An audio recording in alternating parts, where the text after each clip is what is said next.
Solutions to the projectile motion problems I assigned. Again, the solutions were in the physics classroom where I gave you a link, but also wanted so you can see the detail of my work, which isn't always exactly the same as shown in physics classroom. At any rate, for the first problem, which is 21, these two people are walking along Buckeye Lake. One of them ends up skipping a stone on the water, throwing it horizontally, and it starts off 0.45 meters above the water, is thrown sideways at 26 meters per second. We know gravity's acceleration is 9.8 meters per second squared. So the first thing we want to do is find the time for the rock to hit the water. That's a vertical equation. So I use something like this. And I know that the vertical height, I know gravity's acceleration. I can rearrange to solve for time. That's about 0.30 seconds. To find out how far away it is, I go back to a horizontal formula because the time for it to fall is going to equal the same time that it's in the air moving horizontally. So that time multiplied by the horizontal speed gives me about 7.9 meters.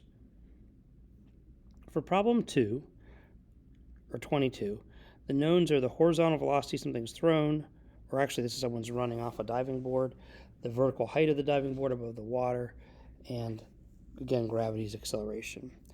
So if we want to find out how far the person lands away from the edge of the diving board, which is this, the first thing we're going to end up doing is finding the time again. So I go back to this trusty equation, rearrange it, solve for t, that's about 0.69 seconds. To find the horizontal distance, I take that time multiplied by the horizontal speed, or horizontal velocity, and end up getting this distance of 3.15 meters. The last part's asking about the speed at which the person hits the water. So what we've got to realize here is the independence between vertical and horizontal components. So horizontally, this person's still moving at 4.6 meters per second. But vertically, the person started at 0 meters per second and then is adding 9.8 meters per second every second before they hit the water. So I can find the final vertical speed by looking at this equation. V final is equal to V initial plus A times T. Notice I'm not putting anything like 4.6 in for my initial velocity because that's a horizontal velocity. This is a vertical equation. We treat them independently. So 9.8 meters per second times 0.69 seconds means we end up with a vertical velocity just before hitting the water of around 6.76 meters per second.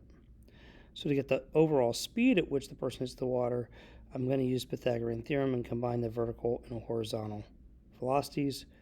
So I get around 8.2 meters per second. Hey, this one's upside down. At any rate, for this one, very similar thing. The known mass of the object, which is not meaningful, it lands 13.4 meters away from the edge. It starts from 10.4 meters high. Your goal is to find the horizontal velocity. And so if you do that, first you want to find the time to fall. Use what we did before, 1/2 at squared equals delta y. It's about 1.46 seconds. The next part is if I know it takes 1.46 seconds to go from here down to here, and I know it travels horizontally at 13.4 meters, I can use my one equation for horizontal motion to find the horizontal speed, and it's 9.18. Problem 24 we went over in class. It's about the people diving off the cliffs, and I believe it's called La Cabrera. And so they're running sideways off the cliff. They end up 17.8 meters away from the cliff, and that cliff has a 45.1 meter drop. If I want to find out how fast they're running horizontally, I need to know how far they go, which I do, 17.8 meters, and the time that it takes them to go that 17.8 meters. So to do that, once again, I'm going to use this equation to find the falling time. It's around 3.03 seconds. So this tells me that they're running at around 5.87, 5.9-ish meters per second when they leave the cliff. Pretty fast. 26.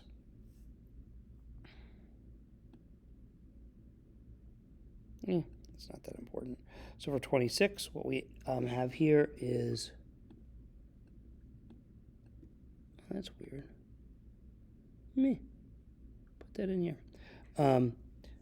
Something again going off horizontally. It's the Choo Choo Express. There's French fries going out off to the side. It is moving at 101.25 meters per second horizontally. The distance for the fry to fall to the floor is 113 centimeters. I need to change that to meters, so that's 1.13 meters. And again, I use this same formula, see a repeating theme, to get the time for the fry to fall. To find out how far it moves horizontally, if I know the horizontal speed and I know the time it's taking to fall, multiply those two together, and I figure out the horizontal displacement as this fry moves. It's going to be about 0.6 meters. That's a reasonable amount for a fry to fall off the side of the table.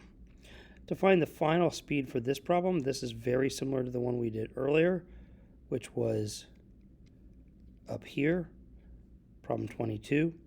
We essentially need to use trigonometry for this. So the horizontal velocity, we know 1.25 meters per second. The vertical velocity is a times t, which is 4.7 meters per second. So the resultant velocity is about 4.9 meters per second. So that's actually resultant speed, I guess, because it did not ask for the particular angle. Problem 27 is the last one that deals with horizontal launches. So this thing is moving off the side of a table, 208 centimeters per second. Crash of the cart, 96.3 centimeters from the edge of the table. And you want to find out essentially how tall the table is. So this is just working backwards.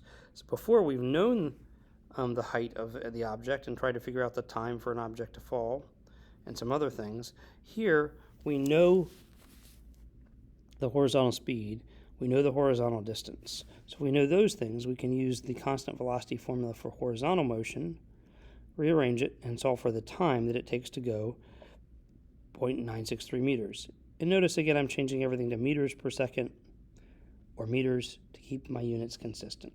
So that's around 0.46 seconds. Now I'm going to use that to find the height of the table, plugging into this formula, 0.46 squared times 9.8 times a half. The table is about 1.05 meters tall. Final problem, also upside down, so I'll flip that. Oh, there we go. That's weird. There we go. So this is the one where things are launched up at an angle, not horizontally. So the first part of this problem is asking you to find the horizontal and vertical components. You need to know how to use trig. We've done that a number of times. So cosine of an angle is adjacent over hypotenuse. Sine of an angle is opposite over hypotenuse. So the cosine of 30 degrees is equal to my horizontal velocity over 8.06, which was the launch speed. So that's around 6.98 meters per second. The vertical velocity is 8.06 times the sine of 30 degrees. It's 4.03 meters per second. As I said in class, if this is a 30-degree angle, it should make sense that the horizontal speed is bigger than the vertical speed. And here it is. I've drawn arrows to show that. So for part B, it's asking for the time it takes for the egg to reach the top or the midpoint of the trajectory. So you could either think from the beginning onto the way up or from the top onto the way down. Mathematically, in a way, it's easier to do it probably top on the way down, but it's up to you. You should know that at the top of the path, the vertical velocity is always going to be 0 for a projectile. If it wasn't 0, it'd be still moving up or moving down. So since the velocity at the top, tippy top, is 0, the initial velocity is 4.03. I put negative since I put it as up. And then the acceleration is 9.8 meters per second squared. So I've rearranged this formula, as we've done a few times now. It gets me about 0.41 seconds. So if it's 0.41 seconds to get to the top of the path, that means the total time is double that. We saw that in the physics classroom interactive we did. And so that's about 0.82 seconds.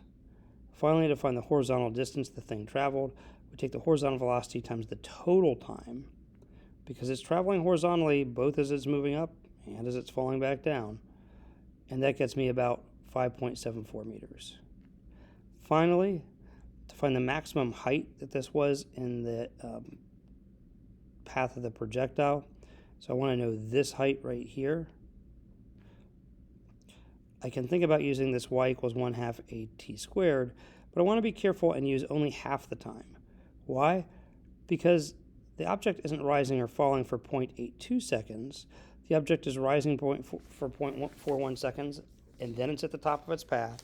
and then falling point for 0.41 seconds and coming back to the same ground. So therefore, if I want to calculate this, it's going to reach the maximum height in half the total time. That's one of the reasons why we had you calculate it up here. So that's 1/2 AT squared, but with these numbers, that's about 0.82 meters. Hopefully those help. I know that's a little bit long, but again, we will have a test or quiz on this probably pretty soon after break.